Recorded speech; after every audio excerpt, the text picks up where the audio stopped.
Hello বন্ধুরা, cute Barbie স্টোরির নতুন একটি পর্বতে তোমাদের সবাইকে অনেক অনেক স্বাগত জানাই। দেখো বন্ধুরা, সকাল হয়ে গিয়েছে আর সকাল সকাল কৃষ্ণা তো বাড়ির সমস্ত কাজ সেরে রান্নাঘরে চা বানাতে ব্যস্ত রয়েছে। কই গো কৃষ্ণা, কোথায় তুমি? চা হলো তোমার? তাড়াতাড়ি করো, বেলা তো অনেক হলো। এই তো করছি। এত হুটোপাটা করলে কি করে হবে বলো?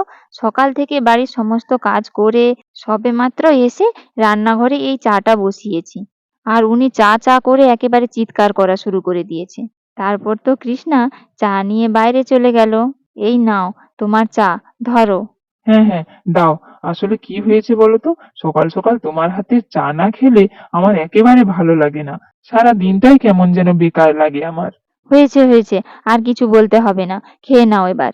রুষা, রায় আর মা কোথায় গেল বলো তো? ওদের জন্যও তো চা করেছি। একেবারে ওদেরকেও চা দিয়ে দিতাম। দেরি হলে আবার চা ঠান্ডা হয়ে যাবে, তখন আবার গরম করতে হবে আমাকে। কোথায় আর যাবে সকাল বেলায়? নিশ্চয়ই ঘরেই আছে, দেখো। দাঁড়াও, ওদের একবার ডাক দিই। রুষা, রাই, মা, তোমরা কোথায় গেলে সব? বাইরে চলে এসো, কৃষ্ণা তোমাদের জন্য চা করেছে, খাবে, এসো। তারপর তো রুষা, রাই আর মিষ্টি, মিষ্টির ঠাম্মি সবাই তো বাইরে চলে এলো। রুষা আর রাই ঘুম থেকে না হয় দেরি করে ওঠে, কিন্তু মা, আপনি এতক্ষণ কোথায় ছিলেন? আমি আমি তো আমার দিদিভাইকে ঘুম থেকে তুলতে গিয়েছিলাম। সবাই তো যে যার মতো কাজে ব্যস্ত, আর আমার দিদিভাইটা যে এত বেলা পর্যন্ত ঘুমোচ্ছে, তাকে কেউ ঘুম থেকেই তোলেনি। ঠিক বলেছেন মা, আমি তো একেবারে ভুলেই গিয়েছিলাম মিষ্টির কথা। যাকগে, সবাই যখন এসেই পড়েছে, এবার আমি সবাইকে চা দিয়ে দিচ্ছি। এই বলে কৃষ্ণা সবাইকে চা দিয়ে দিল। বৌদি ভাই, তোমার হাতের চায়ের কোনো জবাব নেই। কতদিন পর বাড়িতে ফিরে তোমার হাতের চা খাচ্ছি, আমার যে কি ভালো লাগছে। আচ্ছা বৌদি ভাই, আজকে ব্রেকফাস্টে কি খাওয়া হবে? ব্রেকফাস্টে? কেন, রোজ যেটা খাওয়া হয়, মুড়ি আর চানাচুর, সেটাই খাওয়া হবে? না বৌদি ভাই, প্রতিদিন ওই মুড়ি চানাচুর আর আমার একেবারে খেতে ভালো লাগে না। আজকে তুমি একটু অন্য কিছু বানাও। কি খাবে বলো? কি তোমার খেতে ইচ্ছে করছে? তাহলে আজকে সেটাই বানিয়ে দেব। আমার আমার তো আজকে লুচি আর আলুর দম খেতে খুব ইচ্ছে করছে। কি রে রুষা, বল তুই, তুই কি খাবি? তুই যেটা বলছিস সেটাই হোক। এতদিন পর বাড়িতে এসেছিস, এখন তোর আবদারই রাখতে হবে, তাই না? হ্যাঁ হ্যাঁ মা, তুমি লুচি আর আলুর দমই বানাও। আমারও লুচি আর আলুর দম খেতে খুব ভালো লাগে। কৃষ্ণা, তুমি যা করবে একটু তাড়াতাড়ি করো, আমাকে তো আবার খেয়ে দিয়ে দোকানে যেতে হবে। হ্যাঁ হ্যাঁ, আমি এক্ষুনি করে দিচ্ছি। বৌমা, চলো আমি একটু হাতে হাতে করে দিই, না হলে আবার দেরি হয়ে যাবে। হ্যাঁ, চলুন মা। এই বলে কৃষ্ণা আর বিমলা তো রান্নাঘরে চলে গেল।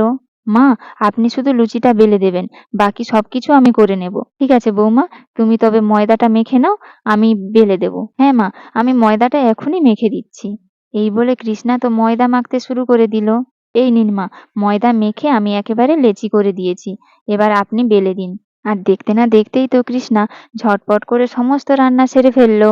এই তো গরম গরম লুচি আর আলুর দম রেডি হয়ে গিয়েছে। মা, আপনিও বসে পড়ুন, ওদের সাথে আপনাকেও একেবারে খেতে দিয়ে দিই। তারপর তো সবাই মিলে খেতে বসে পড়লো। আর কৃষ্ণা তো সবাইকে খেতে দিয়ে দিল। সবাই খেতেও শুরু করে দিল।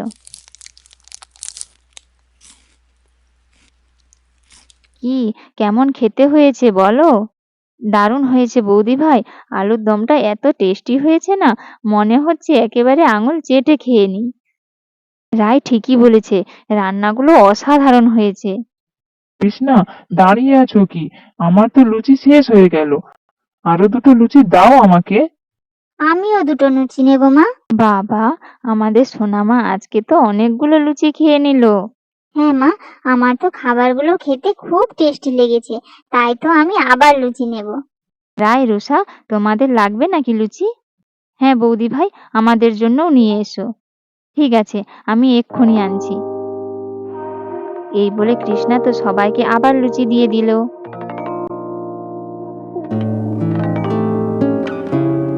বন্ধুরা, আজকের গল্পটি তাহলে এখানেই শেষ হলো। ভিডিওটি ভালো লেগে থাকলে চ্যানেলটিকে সাবস্ক্রাইব করে রেখো। ধন্যবাদ।